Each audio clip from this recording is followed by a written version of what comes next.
something that is difficult to wrap your mind around.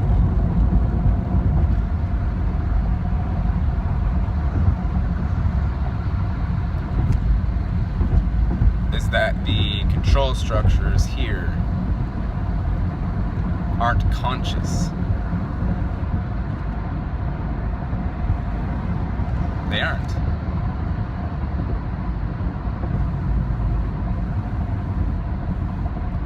I tend to fall oftentimes into the notion that there's some conscious individual or conscious entity that is watching what's happening in the realm and managing it properly.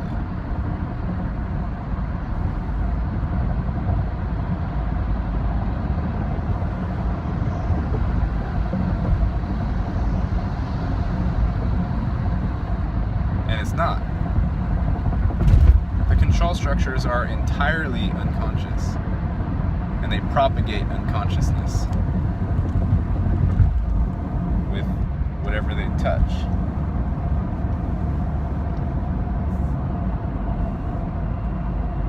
Division.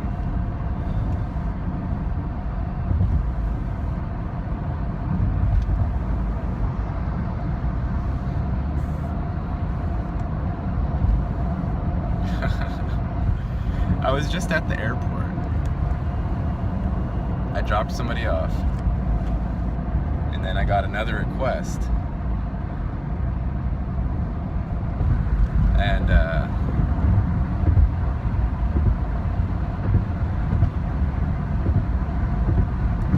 they weren't there at the proper door.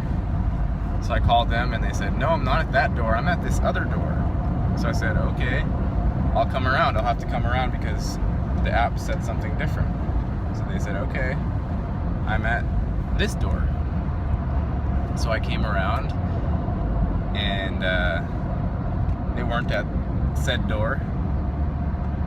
But what was at that door was a lot of traffic control people with their whistles. There were like 8 of them. And I know he was outside when he called me because I heard them blowing their whistles, and when I came around, he wasn't there. And I'm pretty familiar with San Francisco's policy, or SFO's policy, of we give tickets if drivers are waiting for longer than 3 seconds for the passenger. Pretty familiar with that. So,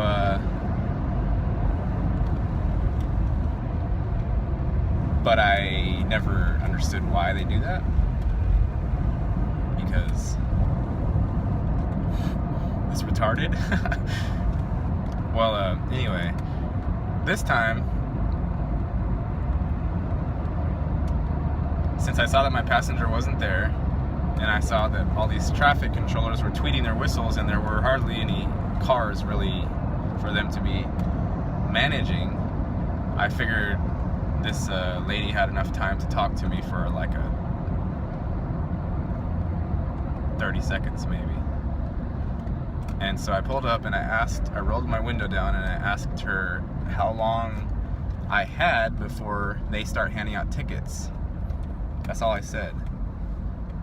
And she said, "Oh, there's no picking up here. There's only dropping off." That was the first thing she said. And then she said, and then she retracted and she said, "No, they have to be waiting for you. They have to be on the curb."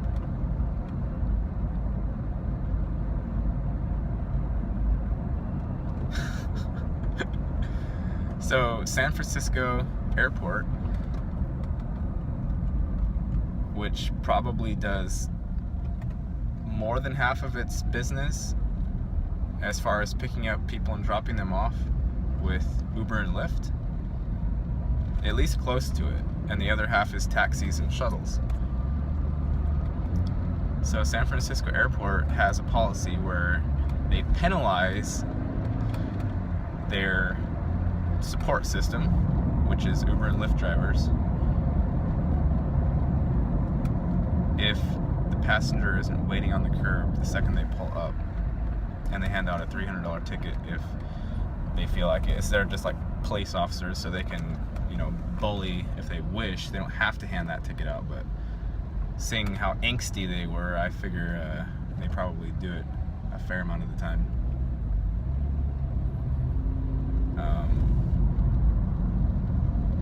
But then I was like, think about it, to this lady who is already mad because, well, she's controlling traffic and the only weapon she has is a whistle, and it's not working so well, and the people don't like her, and she probably doesn't like them, so she's just upset anyway to begin with at 7:30 in the morning. And when somebody's coming up to her and telling her to think about some airport policy that is directly related to her job, she probably doesn't want to think about it. So she got upset that I said that, and then she said, "You can talk to the manager," and didn't think about it one bit, which is, of course, 100% correct. If she had thought about it, she probably wouldn't be having that job in the first place, perhaps. Or she would at least be able to have a 30-second discussion about the policy, perhaps. Maybe not, who knows. Anyway, back to the control structure.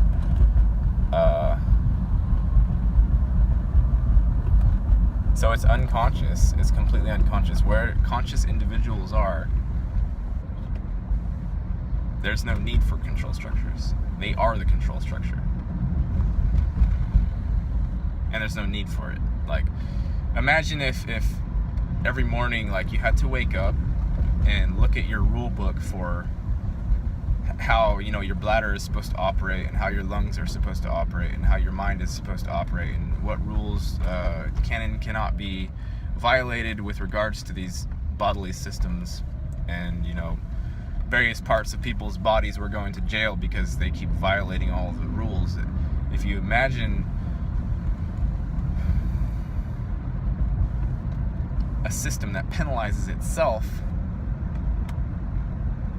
it's a self-governing, self-penalizing system. If you would imagine that with your body, imagine the earth is a body, and all of the human beings on it are body parts, they're appendages, they're organs. And so some appendages are throwing other appendages in jail for not performing their duties correctly. If you just try to imagine comparing that analogy to the human body, imagine if your hand was trying to throw your other hand in jail because it was stealing something. And there are references about this in the Bible. It's like if your eye offends you, gouge it out.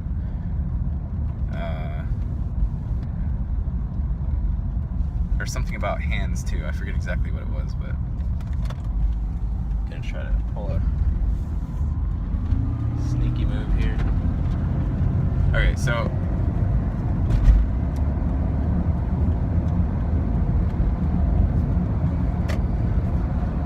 that's what we have going on here, and the airport is a good micro example of this. The Earth itself being the macro example. The airport, the TNC drivers, which is us, are a piece of the airport's body. We perform a vital function for the airport, and the airport has allied itself against efficient picking up of passengers, which would be, something like how Uber has, where a 2-minute wait time. It doesn't have to be 2 minutes. It has to be something somewhat reasonable. Giving out tickets if passengers aren't there immediately is not reasonable. So they're effectively shooting themselves in the foot, because not only are the drivers losing out because they don't get their passenger and they don't get paid, the passenger's losing out because the driver's not there. It's the simplest logic ever. My baby could figure that out. And it illustrates how it requires anger to support it, because if that woman had looked at what I was saying without anger, then she would have said, yeah, of course, this is the stupidest thing ever. I'll go talk to my manager. I'll tell him that he's a dumbass for supporting it, and we'll remove it immediately. It's as simple as that, and that's how a conscious mind works. And you just, if something is being retarded, you just go fix it, or you change it, or you move on, or whatever. You don't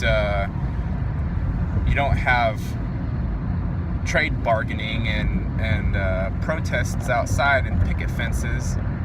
No, you just change it. You see what I'm saying? It's the silliest shit ever. It's it's amazing to me, really, that it can exist.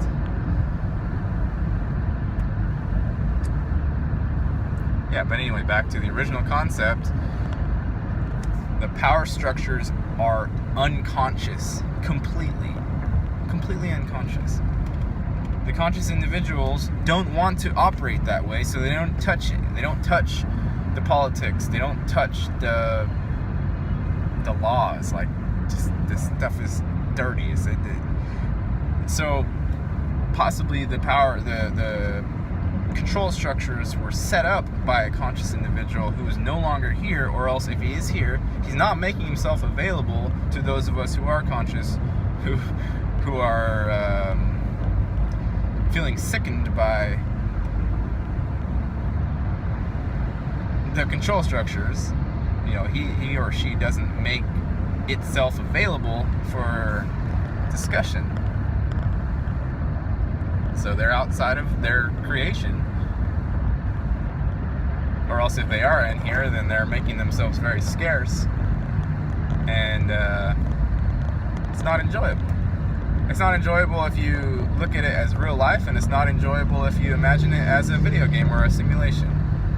Like in the example that I talked about before. If you have a video game that you just bought at the store and you have to spend a month basically playing something that's not fun at all. Say in the video game you have to pick up a log and throw it on the stack. You gotta do that. Throw it on the stack, throw it on the stack, throw it on the stack. You gotta do that for 30 days straight to get enough tokens to buy a house in the video game. You know, and then your tokens degrade. They degrade. So by the time you got enough tokens to buy the house, then it extends it out and it says, no, okay, yeah, I know I said, 30 days at the beginning, but all these tokens have a half-life and they've degraded, and now you need to earn this much more to get the house. And then that same concept continues throughout the whole place. So the whole place is degraded, and like Og is saying, it's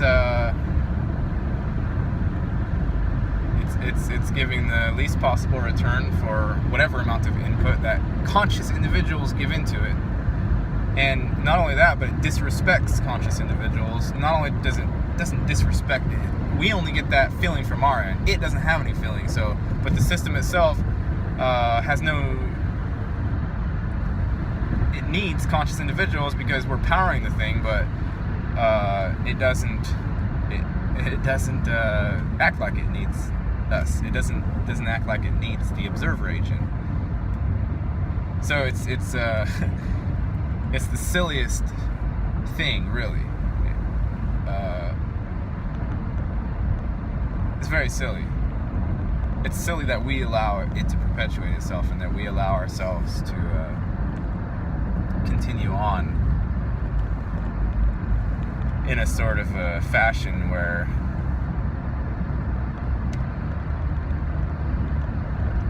the system wants to eat everything, and it's not conscious. Like, just imagine, the notion of sacrifice. Imagine if, your most loved being in the universe, some situation came up where you needed to sacrifice yourself for that being, and imagine you agree to it for the flourishment of that person or entity that you love so much, and you're willing to die for it,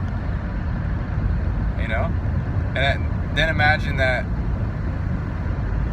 there's an unconscious apparatus that is asking you to do that same thing, but you have no love for it, and it doesn't receive anything because it's not alive, and you just die. You see what I'm saying?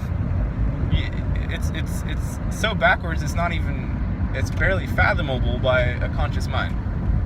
Barely fathomable.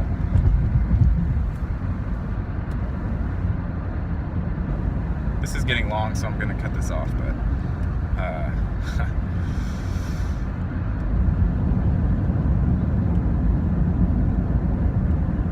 that's all for now. Bye.